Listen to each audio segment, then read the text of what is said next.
Je suis nul en anglais mais je peux te dire I love you. Nazai nanga pamba na mathématiques mais je peux calculer combien je t'aime. Je suis zéro en géographie mais je sais que tu vis dans mon cœur. Salut très chers internautes, merci pour votre confiance et fidélité sur CL News TV, mon PPSIK. Donc on voit directement celle qu'on appelle Christelle Arose Mamounanoum de la presse congolaise. Merci à toi, merci à Papine Zolamiso, un TP Pro de bonjour. Bonjour Nabaïno Sobaolanda Biso de partout dans le monde. Bon, présenter bino émission ya mukona lelo nga Vanessa Moussa. Donc merci à Banabaye nyonso ba bengaka ba compatisaka nanga na ba moment tout zola nzuli ba tulompaka c'est du bon papa social David Mushinda. Donc merci lelo to ekosola muke na chroniqueur na bino pe bosebela ne mingi alendele. Donc na ye donc toloba déjà toi déjà na fin de l'année tolobi déjà boyebi tout ça déjà na mois de décembre to ekosola na moi muke to ça moi bilan moi muke par rapport il y a année 2017 et comme déjà nasuka déjà ba meilleur vœu na ba ino so ba na biso ba meilleur vœu na bino ba bon nana na bino ba joyeux Noël na bino nyonso bozala wana pona kula na biso. Bonjour Alain Moussa Ouetou bon Bimpa donc mbot également na bande goto bazu occasion ya Olanda biso na pesi mbot pe na maman et tout, et je présente directement mes vœux le meilleur. Surtout aux occasions surtout ceux-là qui ont toujours compati avec nous. Maman surtout le vrai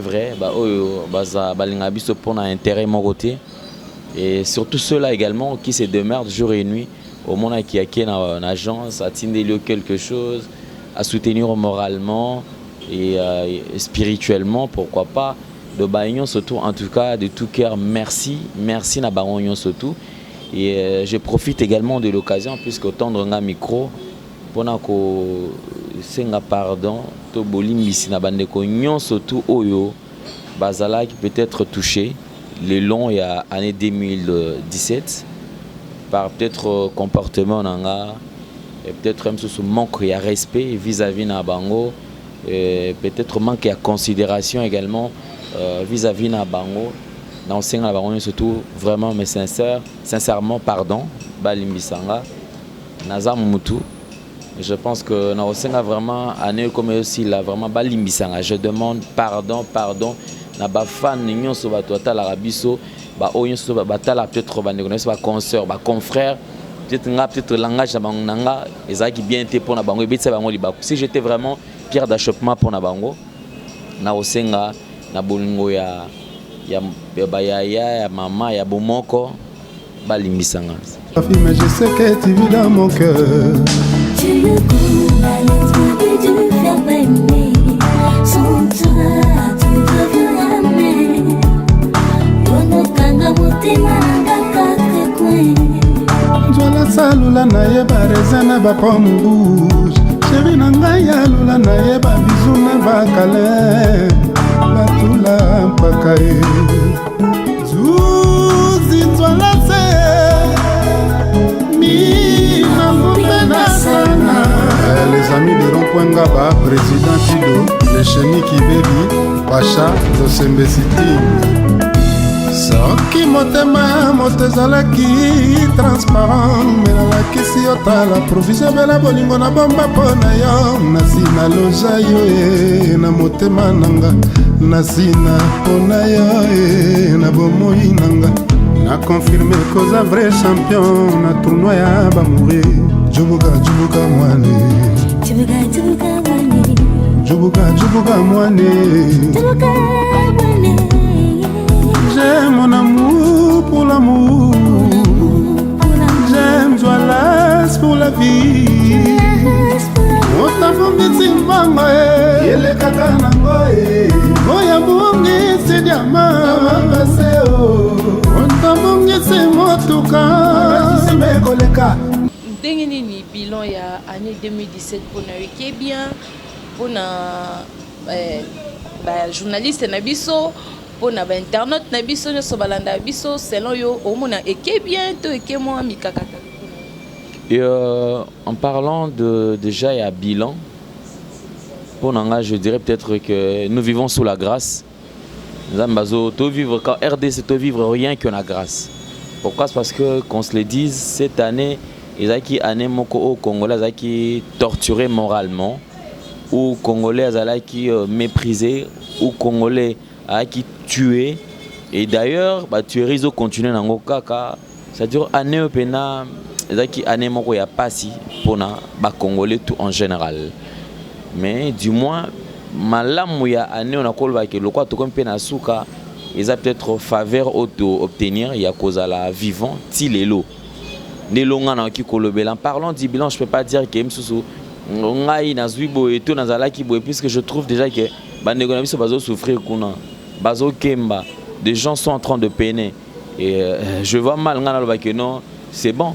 Au moment où les autres sont en train de crever, donc année oyo gloire à Dieu Nzamba puisque abattre biso peut commis na souka. Mais sur le plan nabande comme Soussou pour na meka kota ce qu'on a moi ba détail pour na ba artiste je pense que il y a pas ils a année car ba artiste bazo ba bundi kaka mais bilan nango ils a négatif pour la musique négative. Pour la musique ils a négatif parce que les artistes sont limités. Ba limité moyen ba ça là ba effectuer la production na bango comme d'habitude.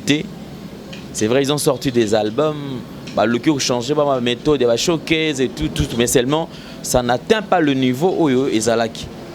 Mais courage aux artistes, espérons peut-être comme Moka, peut-être l'année prochaine, ils ont comme un se changer. C'est que les artistes peuvent occuper embargo, on peut occuper Kolongwa pour ça la carrière na bango normal.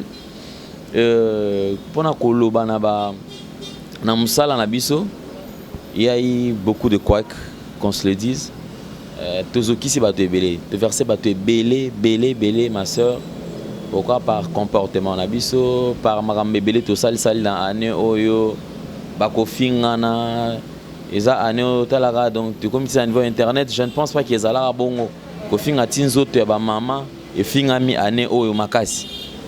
Donc et puis moi délire écoutez moi makasi na musala nabiso, mais je pense que pour na bilan pour na internet. Le bilan n'est pas négatif, très négatif, mais je dirais au moins on a fait peut-être la moitié en fait. S'il faut ça la mention, assez bien. Là, moi bien, c'est que 50%, il y a s'il faut tout en termes de pourcentage. Donc là on a quoi pour na bande qu'on a biso oyangwana. Pour na mboka, pour na politique. Le bilan est négatif, largement négatif. Pour Namboka Nabiso, Tomoni et l'Oromonte, on doit s'attendre que le peuple congolais. Peuple congolais à souffrir, kaka, peuple congolais à babomier, kaka, peuple congolais. Rien ne marche. Nous allons coutumer kolobelate pour décembre qu'on a évité. N'évitez qu'on n'a pas bien ça va. Mamba Damas vanine pour moi intégral. Donc tout souffrir. Pour Namboka vraiment. Ok, merci beaucoup Alain Dele.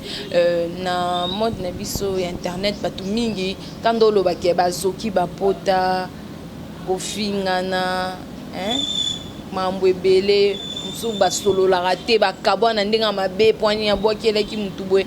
Donc bato internet ba fille na ba garçon internet ba comme séparer ba biso moko tokon ko sesena na ba musicien tozo kana sous-te tokon na ba musicien na biso privé moyen côté accéder côté exact donc pas si pour yo vraiment en 2017 parce que to commis déjà tozo entamé déjà 2018 journaliste ni Asel Msane qui to kwata mi balé mo oyo olandelaka obi non Asel Msane do site au PCBC ya journaliste nini à Tambousi na 2017 oyo au monique moi ça va attends na nyon sauté et puis na site nini vraiment sali makamu confort na norme p moi bêtise témoin et choqué pe maninga te na ebi que ça passe ba site belé mais moi quand même oyo. Bon Vanessa sur ce point-là, je crois quand même, non, je ne me réserve pas. Puisque moi, j'ai été toujours réaliste.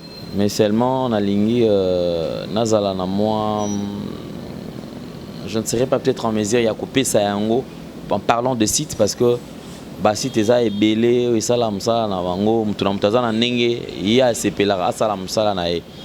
Mais pour la musala et année 2017, moi personnellement kolobela musala to longola na ba aventure to longola pe ba coterie to longola pe ba parti pris et tout.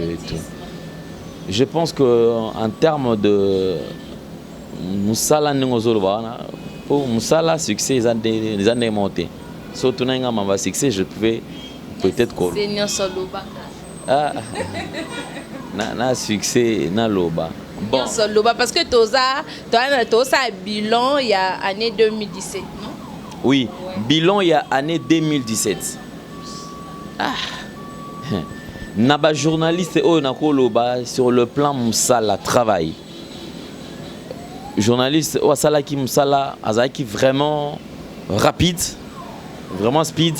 Azala qui a sali effort ya koyamba ba artiste minene ya mboka na biso sans polémique, sans peut-être moi ba bêtise trop. Oyo ayambi ba artiste nyonso toana et puis azala qui vraiment actif sur terrain pour l'année 2017 pour nanga. Na ki ko pesa soki to ko la moto ki ko trophée. Et ça, Cynthia Kapash. Cynthia Kapash, bravo pour Namusala. Je dis pour Namusala. Namusala, Cynthia Kapash était vraiment au top. Et puis, Aza au top. Pourquoi? C'est parce que je vis Cynthia Kapash, je crois pratiquement, il y a un artiste senior sur Minene. Fali, Ferré, Ouera, Jibin Piana, Kofi Olomide, je crois, Oazé, quoi, si je ne me trompe pas. N'a artiste est belé et puis ton femme mais speed rapidité cette fille Azaki Nango, tu vas voir cette fille là sur la moto avant même que tu as la voiture, azana moto, azo image, azo landa boy, c'est-à-dire que événement boy, actualité boy, elle était présente. Actualité boy, elle était présente. Actualité boy, Zala qui présente. En tout cas, na boy qui va fleur est belé. Elle a bien fait son travail. Cynthia Kapash. Mais dans le bateau qui dans le bi par rapport à bande cognon surtout ko sang ça bat tout na longo le motute. Cynthia Kapash, elle mérite au moins le trophée. Ba opé ba sali musala sou bien. Na kati ya banani.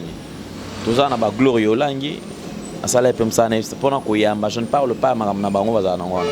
Je parle pour na musala Glory Olangi, courageuse. Et malgré une quand même sous peut-être partie pris sous côté à côté mais du moins elle a fait son travail dans parcours il y a 2017 et ça na Christelle Mamou et d'abord elle est sans polémique hein, apparemment na habité bando batala na potone ba yema mingi abana mibali Vincent Tulise n'a pas de comibal ici, il faut avoir le trophée. Mais ça, Tulise a fait un bon boulot, ça l'a bien. Et Franck Stema, ça l'a rappelé, ça l'a bien. Mais je parle en termes, il y a top, il y a année. Donc, Franck Stema, ça l'a rappelé, ça l'a bien. Nani, Tanga Susu, Bibi Kapingape. Année, ça l'a rappelé, ça l'a bien. Bibi Kapinga.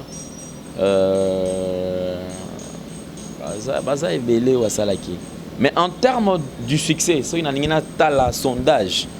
En termes de succès, je pense que Karine Mokonzi garde le top. Bravo Karine, puisque elle a été au top. Depuis Aneti Souka, elle a vraiment été au top. Je parle du succès, ça dure quoi? Ça dure que tu sens que combo naïe partout. Jusque là, Karine est au top. Moutou a longoli Karine place en azate. Nazo zalanda réaliste, c'est ce que je dis. En termes buzz, ah non, ça c'est le monde de Karine. Hein. Donc, on a buzz, et à Mamnaï. Elle a été au top.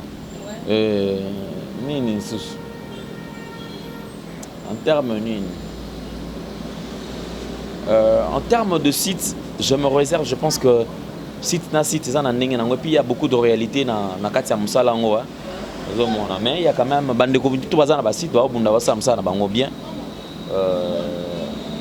ba journaliste on a ki ko tanga ba msu on a tangi te ba tenir nga regardé mais dis-moi na lobby oyo ozoya ozana mutu ba ope ba ko ya pe na lobela bango et puis ceux qui c'est tout hein. Merci beaucoup. Tous on a souvent ma question. Et puis na bosani. Mutum soit ça l'année oyo passé 2017 et là aussi bien fait son travail. En dehors de ma bêtise mais ceux qui au sentir à simbi micro à ça l'émission vous sentez quand même mazana na grâce témoin. Grâce témoin na bosana grâce témoin il fait bien son travail. Question mon on a Gloire Langi na Fredi Akimbe na ba nani kuna na moyo na ba Yves. OK, merci.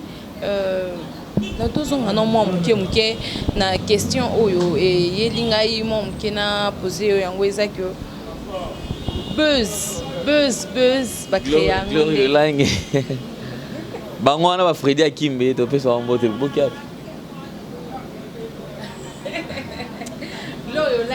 Oleka au hôpital oleka. Donc Gloire Langi na ba caméra baba na ba au hôpital.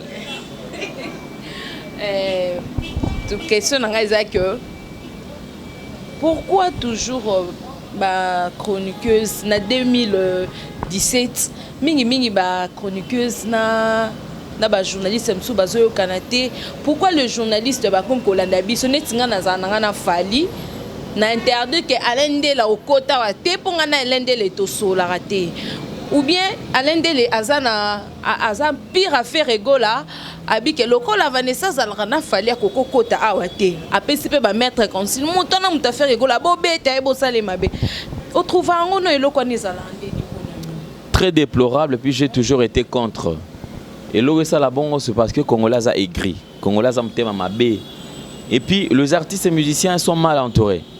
Les gens qui les entourent, très souvent, tout le monde ça dure son base. Je dis souvent, son base, ça dure tout le monde artiste. C'est comme ça que on a du fait que les chroniqueurs peuvent ébeler, ils valeur ya musala ngote ba mié ba répéter, na même cadence ils se laissent manipuler par les artistes musiciens.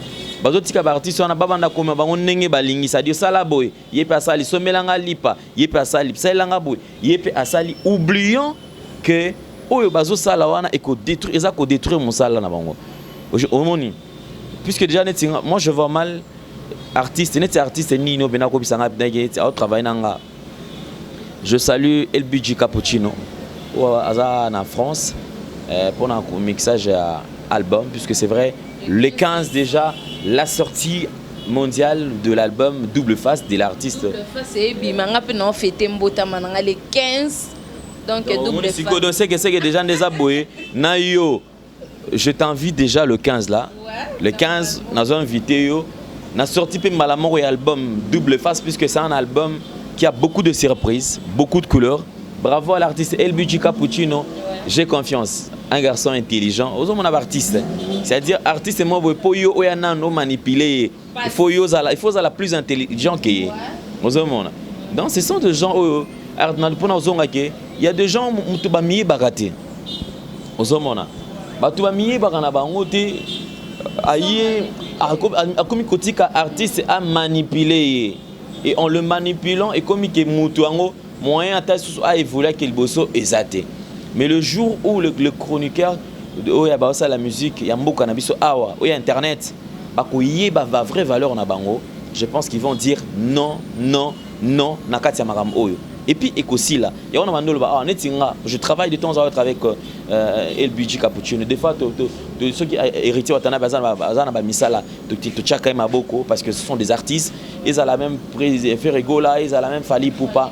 Sans que Toku Tanato Salaboy, même Julien Piana, tu vois, na sens où on a mais au moins que tout est les Kayango. Mais puisque les artistes musiciens baza mal entourés, et puis balinga quoi prendre, c'est comme ça que non.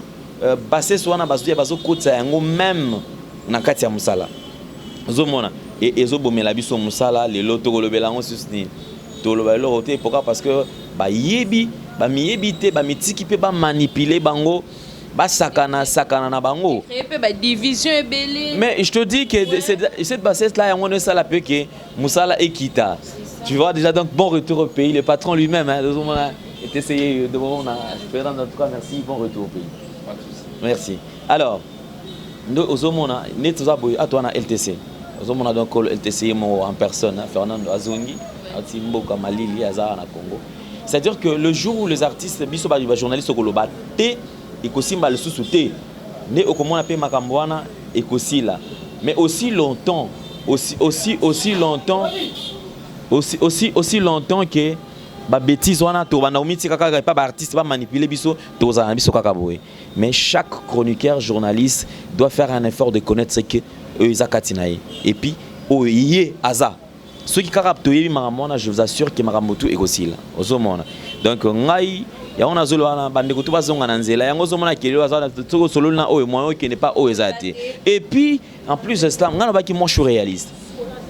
J'ai vu des images ya ndeko moko congolais sortir l'arme puis à azolo bana artiste et musicien mboka na biso Fally Ipupa qui akoboma Fally Ipupa. Je te jure par rapport à la production showcase au Fally alingaka sala na Cape Town. Les lots congolais moko afandi nae abandi kolata artiste liwa ya mutu. Tu t'imagines? C'est-à-dire incriminer ka artiste ko soit nani wana kolatisa yango artiste que non artiste abomisi mutu. Au moment où mutu nani ndeko mettre mes condoléances na famille à maître Pichu Falanga wa kufa na Cape Town. C'est-à-dire mutu akufi vendredi. Alors Fally devait se produire le dimanche. Tu vois? Et puis à Koufi na lieu il y a production en athée. Mais ba congolais mo clique moi ba congolais ba fan yo na pona ko déstabiliser pona ko détruire artiste ndeko na bango moko azobunda pona musique ango. Ba komi ko zoyer ko ça il ba campagne ote to ko beta to ko tirer sur yo. Oublions que cet artiste de un azo tekana no drapeau couleur à drapeau na biso libanda. Aza parmi ba artistes au lelo ba franchir certaines portes aux ala qui peut-être ya ko kangama pona Congo na monde ya musique. Ozomona lelo azobunda échange culturel na ezo accroché puis biso nyonso tozomona yango. L'artiste Fally Ipupa c'est un artiste qu'il faut encourager. Mais comme ndeko congolais a komi koloba oteyende mutu abomisi mutu. Il fallait mutu za responsabiliser pas balinga ba pesa responsabilité ya liwa ya ndeko na biso congolais wana. Nyonso na pona nini quelques personnes balinga artiste ba inaye ozomona ba telemela ye. Nous devons arrêter avec ce genre de comportement. Peuple congolais to fongola misu et surtout je m'adresse plus aux combattants. Au moni lit ya ba combattants ils noble. Ozomona concept combattant ils état d'esprit. Ils ont noble, ils ont n'importe qui te. Ils ont bon te pour na batu, balinga to réduire yango na makambo te. Combattant azana pona hotel mais la kaka musique, azana ka pona hotel mais la ba showcase. C'est-à-dire que ba combattant bo fongola miso parce que il y a ceux-là qui s'appellent combattants, moi bien ba combattant mais étant faux. Baza ba vrai combattant te. Puisque vrai combattant, ils ont revendiqué, ils ont bunda pona mboka, ils ont tout le temps, soit moni ça ne va pas, ils ont ganga pona koloba que non, on en a marre, trop c'est trop mboka na biso tout changer, tout bunda ba konza mboka pe va changer, makambo belé pona situation ya mboka na biso. Alors donc moi je peux dire que pona ba congolais tout tika comportement wana. Et c'est vraiment décevant comment on a makambo ozo sala manakati ya mboka na biso. Question Moussousou, photo posée, Wanezaki quand même, moi synthèse de l'année, ndenge ba opesi otoboa ki ba fleur na ba sali musala bango kitoko to encourager ba sali musala bien te ba sa musala bango bien parce que ba on a biso donc tout ça peut honneur et Afrique et Congo donc ba zo bana ce n'est pas vraiment bien tout le monde qui publication na yo ya Francis. Oui, Francis qui a été victime d'un enlèvement, l'évacué, c'était je crois avant-hier. Qui n'a Yves Ipan, et après Namatonge on des alaka alors tous qui na bango juste au Kabwana na bango to longue place wana na kinoti ka bango ti magasin. À partir du magasin bazu paye transport, tant bazu transport, ça m'a étonné que et même voiture en même bango ndé kenda ko enlever elle va avec bango si ba botoli bango ba caméra téléphone makambutu ba botoli bango donc ils a passé bien ambassade quand même grâce puisque Français a qui touché té aza bien. Je crois que Francine Azana est bien, à répondre à Msala Nae. Déjà. Oui. Tout à l'heure, c'est vrai, ça jusqu'à là, c'est injoignable, à perdre Kimbongo, porte-monnaie, pièce d'identité Nae, et puis il va qui est, la caméra, mais dis-moi, il va toucher qui était. Oh, même crime au concert Nabiso Gloria Olangin elle est aussi tombée victime d'un lobaki on l'évacue comme il enlèvement ya kobeta babeti na niveau 0. Tu étais informé de ça? Ouais, Gloria m'avait appelé et après na équipé na Tongo au Bengaye pour c'était quoi, elle m'a expliqué. Toujours compatir Kanae, c'est pas bon. Si réellement il y a des gens derrière ces dossiers, s'il y a réellement des gens au Basali et Lokwana, pour la cause Moko Songolo Pakala, Batika, tu vois, c'est pas bon. Gloria, c'est une fille, et la violence déjà faite à la femme, tout battre le bande de Koba Siwana, place ma bé Ali Tozong, ça va encore en Anzela, quoi. Donc, Gloria a dit, puisque Gloria a quand même bien.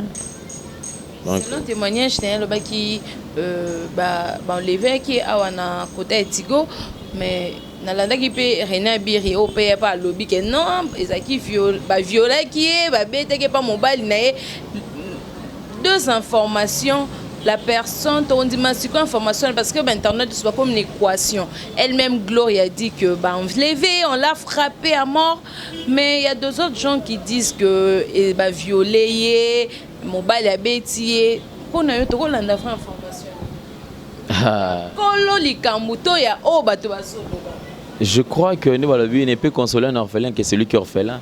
Pour yo kapasi ya mutaku fait la tata to maman, il faut aller pour faire la tata to maman pour y passer.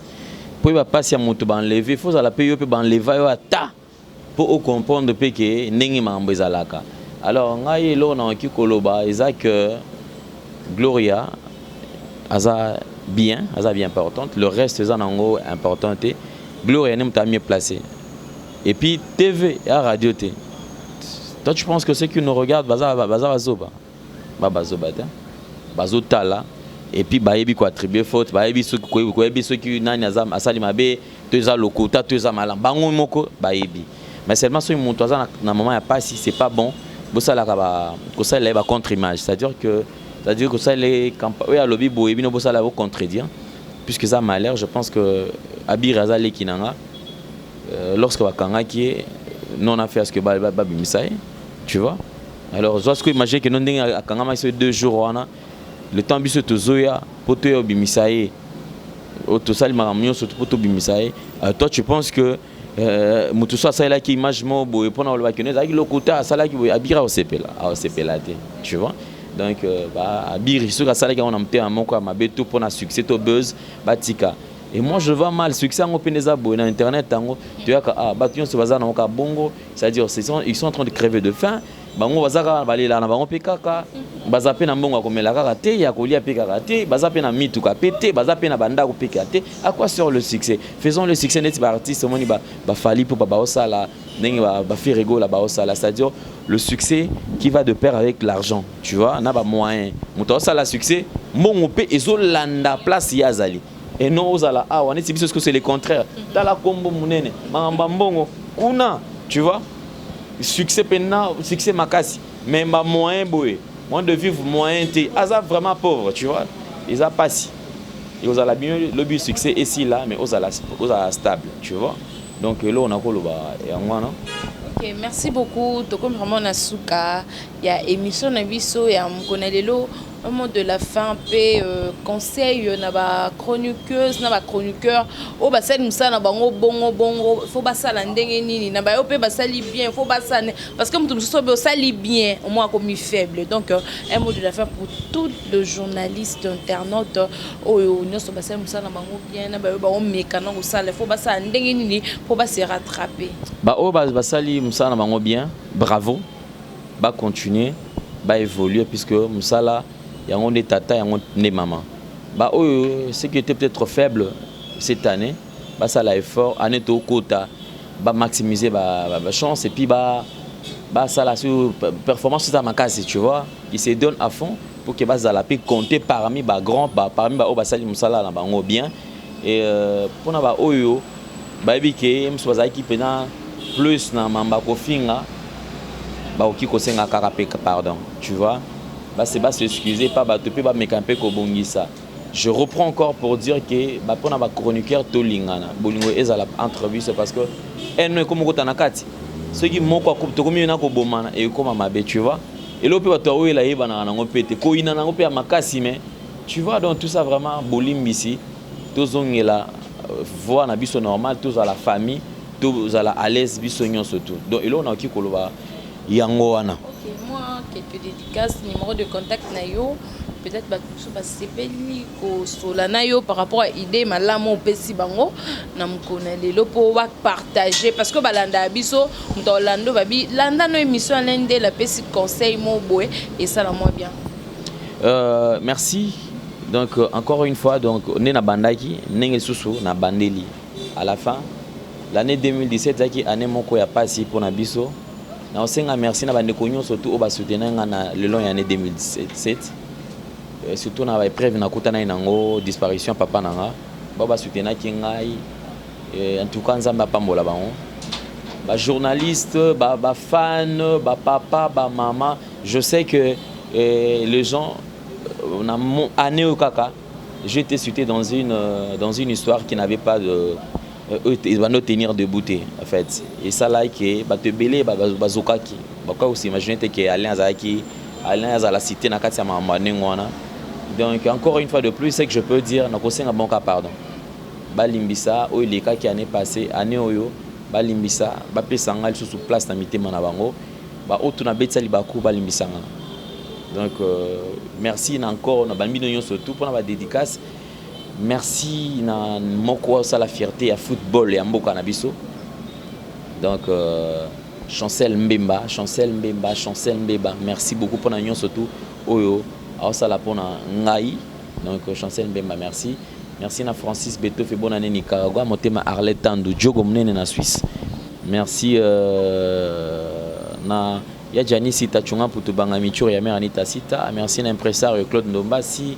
Merci à Maloris, la Congolaise Malolo, Neymar, il y a Paris Saint-Germain, Chouchou Natati, la femme d'affaires, véritable femme d'affaires, on a pu sur beauté, na Julie Kitima, donc en tout cas la femme, la dame du cœur. Il y a le président intelligent Denis Ngamani, la PC Mbote, et Sika Baolanda Biso. Merci na bande konyon surtout, merci na Bino. Merci Naya Dilo Mampouya, meilleur vœu na bande konyon surtout oyo ba soutenir biso na ba oba ina biso na ba oba lingaka biso en tout cas merci. Mon numéro c'est le plus 243 9 92 79 47 03 plus 243 9 92 79 47 03. Merci na bino nyon surtout merci na yo Vanessa, merci na Christelle Mamou. Merci na bande konyon. Merci, merci. C'était là Alain Delene Tosali. Bilan par rapport il y a 2017 au Elekeli biso na mambo belé ko panzana ko swana ko ina na mambo mingi oyo eleki na bilan 2017 na ba journaliste internaute ba musicien ba problème et pas donc c'est News TV tozala wana toujours kaka pona ko sepesa bino yango to préparer ki lelo to yamba Alain Delene pona ko sola. Merci na nzola zuziba tulompaka donc bientôt nzola zuziba tulompaka. Merci à Célé du Papa Social, merci à Frida Kanga Bachar Machimène qui a la jeune moi s'appelle Adi Diogène Genève Mobimba Gabi Panzo donc le boss Gabi Panzo, merci à toi.